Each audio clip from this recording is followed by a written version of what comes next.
Risque d'effondrement et résilience, quel chemin pour l'avenir? Cette vidéoconférence est soutenue par l'association Adrastia, fondée en juin 2014 par des citoyens ayant constaté le déni général à propos des conclusions des travaux scientifiques sur l'évolution du climat, de la biodiversité, de la complexification exponentielle de nos sociétés et plus généralement de tous les impacts regroupés sous le terme d'anthropocène. Le fonctionnement de l'humanité est basé sur l'extraction de ressources provenant de la nature et offertes par la Terre. Mais celles-ci, épuisables car en quantité limitée, sont ensuite converties en déchets et dispersées. Les conséquences de ce modèle sont de mieux en mieux comprises par le monde scientifique. Nous allons en explorer quelques-unes, considérer la civilisation et sa complexité, ainsi que les effondrements qui découlent de ces constats. De là, nous nous questionnerons sur l'avenir de l'humanité et les actions permettant au niveau des collectivités territoriales de créer les conditions de résilience face aux multiples chocs à venir. Voici notre Terre, près de 13 000 km de diamètre environ. On va parler de ce dont elle est constituée, composée. Cette planète bleue, unique, qui doit la vie à de multiples facteurs dont la probabilité d'être réunis était infime. Cette boule rose, elle représente toute notre atmosphère. C'est une fine pellicule autour de la planète, environ 500 km d'épaisseur. Et cette petite couche subit en ce moment de grandes modifications que nous allons voir. Et cette boule bleue, évidemment toute l'eau sur Terre. Océan plus eau douce. Là encore, des dérèglements importants sont en cours. Nous pouvons déjà commencer par cette pensée fondatrice de l'économie moderne de Jean-Baptiste Say, écrite en 1803 dans son traité d'économie politique.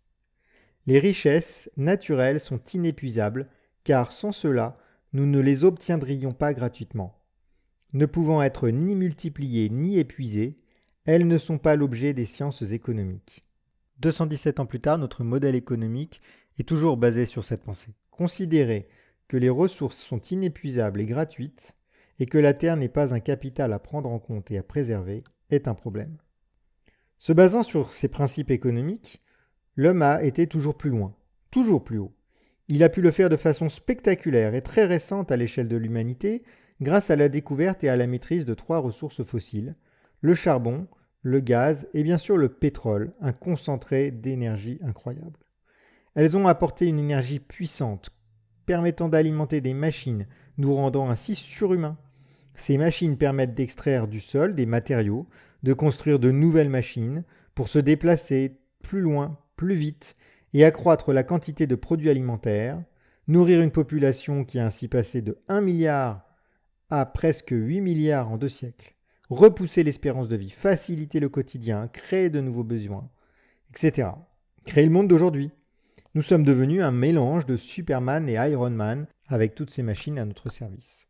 Associé à cette augmentation de la population, quelques exemples du développement socio-économique de la civilisation.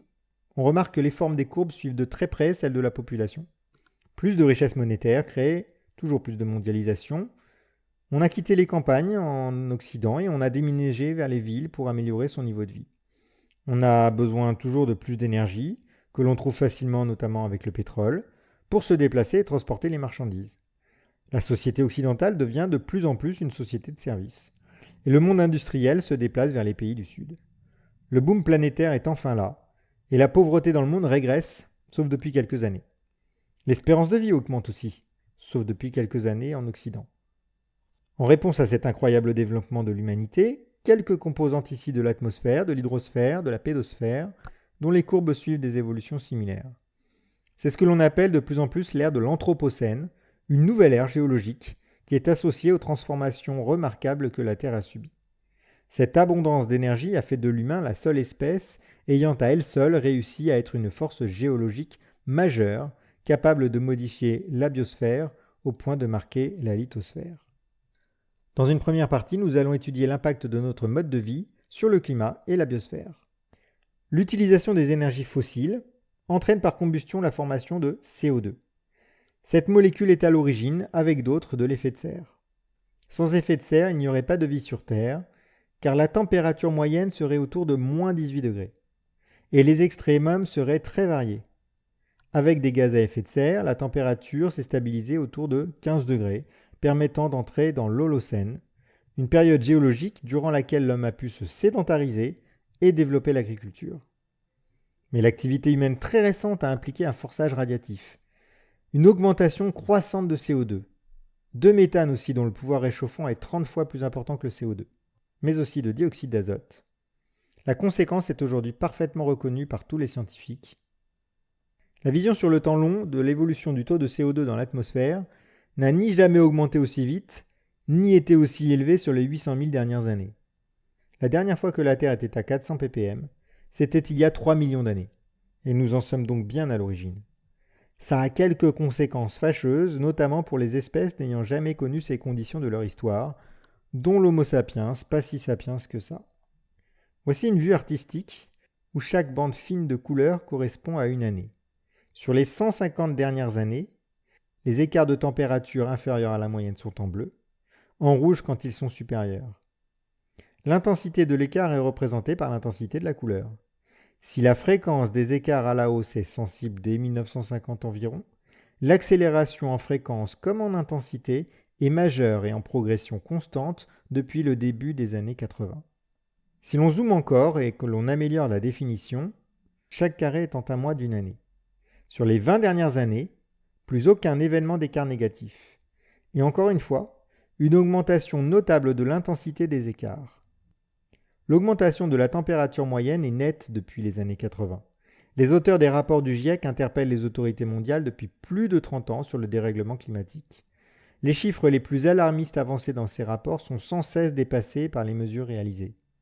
Nous sommes aujourd'hui à plus 1,1 degré de moyenne planétaire par rapport à la moyenne pré-industrielle, avec une répartition bien inégale, plus 1,4 degré pour la France, avec à nouveau des différences notoires entre les régions. De plus, les moyennes cachent aussi le fait que les extrêmes augmentent plus vite que les moyennes en intensité comme en fréquence. Par exemple, on peut comparer les terres émergées en rouge et océans en bleu.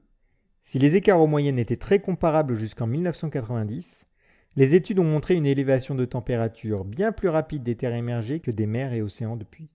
En première approximation, on a observé une accélération 2 fois plus rapide de la montée en température des continents que des océans.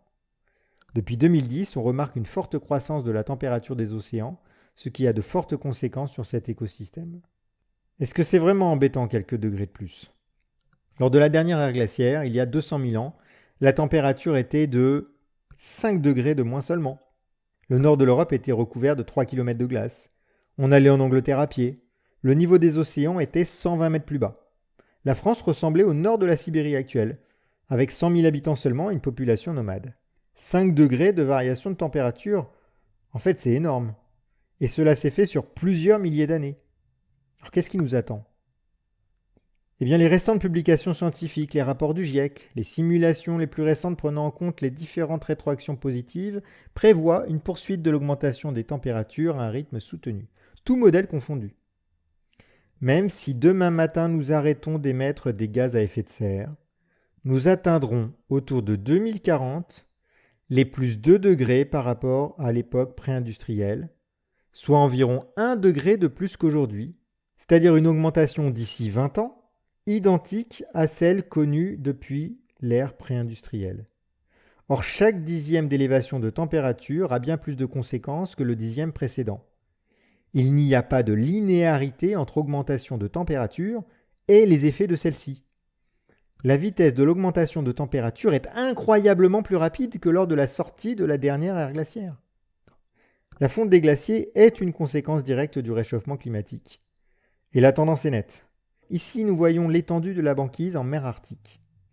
Plus la courbe est bleue foncée, plus l'évolution est récente. On remarque que les courbes sont de plus en plus vers le bas, c'est-à-dire que la banquise se réduit. Or, moins il y a de glace, de couleur blanche, et plus l'albédo diminue, c'est-à-dire la capacité réfléchissante. Moins la surface réfléchit la lumière, et plus elle absorbe, et plus le milieu se réchauffe et contribue à la fonte. C'est une boucle de rétroaction positive, c'est-à-dire que cela accentue le phénomène qui lui a donné naissance. On parle aussi de phénomène d'emballement, pour dire les choses simplement. Plus il fait chaud, plus ça fond, et plus ça fond, plus il va faire chaud, etc. La couverture de glace dans l'océan Arctique, en blanc et gris ici, a diminué de plus d'un tiers entre 1984 et 2019. Plus la zone couverte est blanche, plus elle est âgée, plus elle est sombre, et plus c'est une glace jeune et fine. Et l'on voit bien en 2019 que la couverture qui, en plus d'avoir réduit, est aussi plus jeune et fine. En juillet 2019, le Groenland a ainsi perdu 197 gigatonnes de glace de surface, l'équivalent de 80 millions de piscines olympiques. Cela concerne également l'Antarctique avec une forte accélération de la fonte de l'Inland 6 depuis 2014. Petite illustration ici avec les glaciers français dont on peut voir la forte fonte depuis les années 80. Le recul des glaciers aura des conséquences à l'avenir sur l'activité économique de ces territoires, mais aussi sur la quantité d'eau redescendant vers les plaines et alimentant les cours d'eau et tous les écosystèmes qui en dépendent, sans compter le monde agricole qui puise aussi une partie de ces eaux pour leur culture.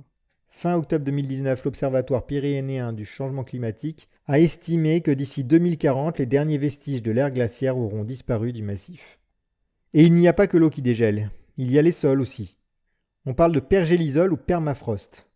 Ce sont des sols gelés. Ils sont très étendus dans l'hémisphère nord.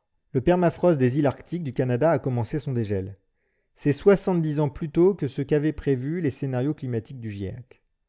Un constat inquiétant car ce dégel pourrait libérer dans l'atmosphère une grande quantité de gaz à effet de serre, CO2, méthane, provoquant ainsi une montée des températures encore plus rapide. C'est une nouvelle boucle de rétroaction positive. Par ailleurs, de nombreux virus et bactéries sont emprisonnés et peuvent nous réserver quelques désagréables surprises faisant apparaître l'épisode Covid-19 comme un amuse-bouche. L'une des conséquences de l'émission de CO2 se trouve dans les océans. Les océans sont les principaux capteurs de CO2 et l'une des conséquences constatées est l'acidification, c'est-à-dire que le pH diminue. L'azote d'origine agricole provenant des engrais et des lisiers ainsi que le soufre des énergies fossiles contribuent également au phénomène d'acidification. Une conséquence, c'est que les phytoplanctons et les zooplanctons sont sévèrement touchés. Alors, ils sont à la fois source de dioxygène et base absolue de toute la chaîne alimentaire. Restons dans les océans et parlons des coraux. Le blanchiment des coraux est un phénomène de dépérissement qui se traduit par une décoloration visible. Il est principalement provoqué par la hausse des températures et la pollution de l'eau. Ce phénomène qui survient par vagues aujourd'hui environ tous les 3 ans s'accélère toujours plus, témoignant de la gravité du réchauffement climatique et des effets de l'activité humaine. Le problème, c'est que les récifs coralliens sont l'un des habitats les plus diversifiés du monde, bien qu'ils ne couvrent en moyenne que 0,1% du fond des océans. Ils soutiennent à eux seuls près de 30% de la biodiversité marine. En 2016, la Grande Barrière de Corail avait déjà connu son plus grave épisode de blanchiment jamais encore répertorié. Les scientifiques s'accordent à dire que si ces changements se poursuivent, la totalité des coraux aura disparu d'ici 2050. La hausse du niveau moyen de la mer est une autre conséquence du changement climatique. Ce niveau a augmenté d'environ 15 cm depuis 1900 et le rythme s'accélère. Environ la moitié de l'élévation du niveau de la mer observée depuis les années 90 a été causée par l'expansion thermique et l'autre moitié par la fonte des glaces sur Terre, bien que ce deuxième facteur soit maintenant dominant. Conséquence de la conséquence, dès 2030, on peut se rendre compte que de nombreuses zones sur notre territoire sont menacées, des zones aujourd'hui habitées. De nombreuses zones côtières et des îles vont se retrouver envahies ou englouties partout dans le monde. Cela n'est pas visible uniquement jour après jour, année après année, mais au moment des tempêtes, où l'élévation du niveau de la mer se fait ressentir brutalement, pouvant immerger des zones jusqu'alors protégées.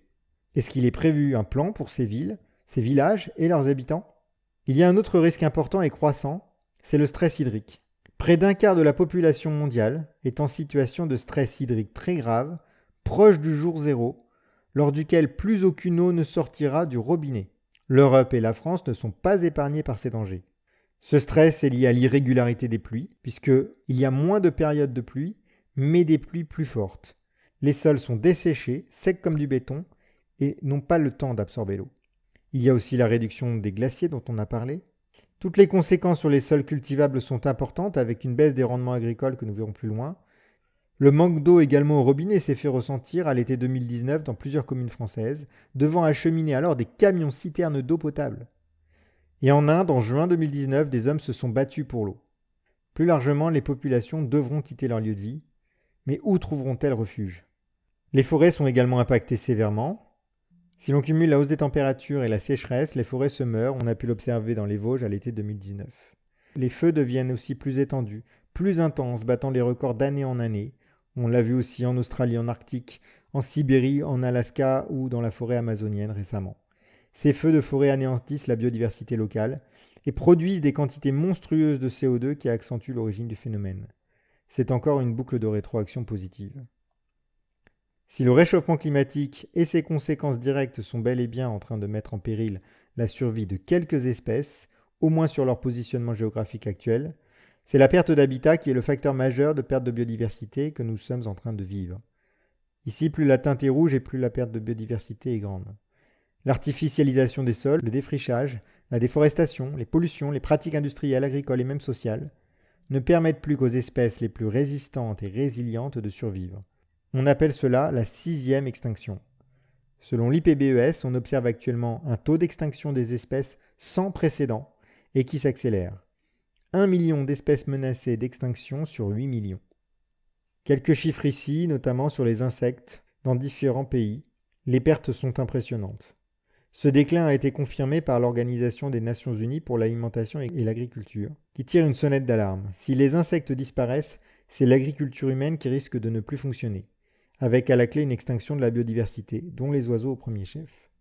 Si 99% des insectes disparaissent, tout peut s'effondrer. Les conséquences sur la chaîne alimentaire peuvent être dévastatrices. De quoi vont se nourrir les bestioles qui mangent les insectes et celles plus grosses qui mangent les premières. La 6e extinction observée depuis quelques décennies s'effectue sur un temps nettement plus court que toutes les extinctions précédentes. On commence un peu mieux à se rendre compte de l'impact de l'homme. Ici, par exemple, la répartition de la biomasse des mammifères terrestres par espèce. Chaque carré représente 1 million de tonnes. En bleu, les humains. En marron, les animaux domestiques ou d'élevage. En vert, les animaux sauvages. L'Homo sapiens et ses animaux domestiques représentent 98% de la masse globale des mammifères terrestres. Les animaux sauvages, eux, moins de 2%. Croire que l'humanité peut ainsi façonner la vie animale sans conséquence est une erreur. Les espèces font partie d'un tout, d'un écosystème avec un rôle à jouer, aussi bien en tant qu'élément de la chaîne alimentaire, mais aussi dans des équilibres complexes avec le monde végétal. Nous en passer est un jeu dangereux. Il y a quelques années, des chercheurs ont dressé une liste de points de basculement dans le système terrestre. On considère que ces systèmes basculent dès lors que les impacts du réchauffement climatique entraînent des conséquences inévitables et irréversibles. Il y a encore quelques années, nous pensions que ces systèmes pourraient basculer avec un réchauffement planétaire de 5 degrés, mais nous avions sous-estimé le problème. Selon un nouveau rapport publié par ces mêmes chercheurs de la revue Nature, plus de la moitié de ces points de basculement, sur 9 au total donc, seraient d'ores et déjà actifs. Si la tendance se poursuit, l'avenir sera celui d'une Terre inhabitable pour l'espèce humaine et des millions d'autres espèces animales ou végétales, une hot out Earth ou planète étuve. Faisons un premier bilan. Le réchauffement climatique et l'emprise de l'humain, toujours plus grande sur son environnement, mettent en péril l'avenir de nombreuses vies animales et végétales sur Terre, ainsi que la nôtre. De nombreuses populations vivent déjà ce que l'on peut appeler un effondrement, puisqu'ils n'ont pas d'autre choix que de quitter leur vie et espérer tout reconstruire ailleurs. En 2019, 25 millions de déplacés climatiques liés aux catastrophes naturelles, soit 3 fois plus que l'émigration économique. Crise sociale, sanitaire, conflits géopolitiques et guerres sont au programme. Ces sujets touchent à la sécurité de tous. Est-ce que nous sommes préparés à cela dans le monde et en Occident ? Clairement non. Nous allons voir dans les parties suivantes que d'autres risques grandissent sans que les médias ou les politiques en informent les populations, principalement par défaut de connaissance des sujets.